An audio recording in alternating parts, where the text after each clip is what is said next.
আসসালামু আলাইকুম ভিউয়ার্স, আশা করি ভালো আছেন। আপনাদের দোয়ায় আমিও ভালো আছি। আজকে আমি কোনো তান্ত্রিক বা কবিরাজ যাদের কাজ হয় না, বা সাধারণ মানুষ আপনারা যারা কাজ করেন কাজ হয় না, ঠিক আছে, আগে পরে কাজ হয়েছে, হ্যাঁ, বশীকরণ বান বিচ্ছেদ যে কোনো কাজ করতেছেন, মন্ত্রে কাজ হয় না, নকশায় কাজ হয় না, আপনাদের যদি এরকম থেকে থাকে যেন কাজ হয় না, তাহলে বন্ধ আমল খোলার একটি মন্ত্র আমি আপনাদের মাঝে উল্লেখ করব। বন্ধ আমল খোলার একটি মন্ত্র আপনাদের মাঝে উল্লেখ করব, ঠিক আছে।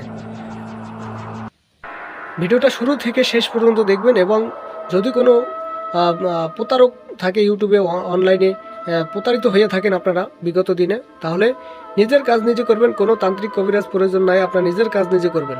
আর এরকম যদি হয়ে থাকে আপনারা একটা 4 মিনিট 5 মিনিট ভিডিওর ভিতর সব কথা বলা সম্ভব না, ঠিক আছে। যে কোনো কাজ আপনারা করতেছেন যদি না হয়, সেক্ষেত্রে আমার এই মন্ত্রটা অবলম্বন করেন, মন্ত্রটা নিয়ম সহকারে আমি আপনাদের মাঝে দিব, তাহলে কাজ হবে। আপনারা যদি তান্ত্রিক কবিরাজ হয়ে থাকেন, তাহলে আপনারা এই ভিডিওটা দেখে, এই মন্ত্রটা দেখে কাজ করেন, কাজ হবে ইনশাল্লাহ, ঠিক আছে। অনেকে আছে কিছু পাশাপাশি কিছু কবিরাজ থাকলে তাদেরকে বন্ধ করে রাখে, একজনের মানে রুগী আরেকজনে নিয়ে নেয়, ঠিক আছে, এরকম হয় কিন্তু।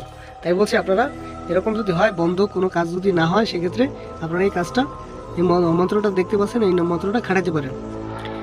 দুধ, খই, মুড়ি, চিরা, তারপর নতুন একটা চালন, আর সাথে আপনার বই পুস্তক কলম সহ নেবেন, যেটা আপনি পড়বেন, এই নকশা বইটা নেবেন। নেওয়ার পরে এগুলো নেবেন 5-6টা করে।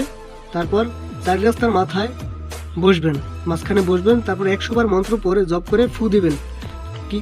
কিতে ফু দিবেন?